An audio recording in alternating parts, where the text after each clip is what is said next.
Selon les autorités ivoiriennes, cette augmentation est due aux fluctuations du pétrole sur le marché international. Les nouveaux prix sont déjà pratiqués dans certaines stations du pays. Une décision difficile, mais tout de même acceptée par une frange de la population. Le gouvernement est conscient, puisque c'est un gouvernement sage. Je pense que s'il y a une augmentation du prix du pétrole, c'est qu'il y a certaines choses qui n'ont pas dont la population n'a pas été informée. Je suis très mal placé pour dire si c'est une bonne chose ou pas, mais je pense qu'à toute chose, il y a une raison.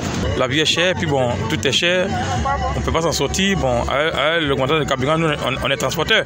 Bon, si nous aussi on dit, bon, on va augmenter le transport, bon, ça va aussi peser aussi sur la population, parce que bon, tout le monde n'a pas le même le revenu de chacun. Après des échanges avec les acteurs du secteur des transports, le ministre Amadou Koné assure que les prix des transports vont être maintenus à leur niveau actuel. Des mesures ont été annoncées pour contrôler cette hausse et les groupes de syndicats appellent donc au calme avant une série de concertations devant aboutir à une issue favorable. On est à la base, il n'a qu'à se calmer d'abord. Tout le monde n'a qu'à rester serein. Nous sommes en train d'échanger avec nos autorités. Je sais que ça va porter fruit comme ce que mon président a dit. Après les différentes négociations avec le ministère, nos ministères de tutelle, avec le membre du gouvernement, nous allons trouver la formule.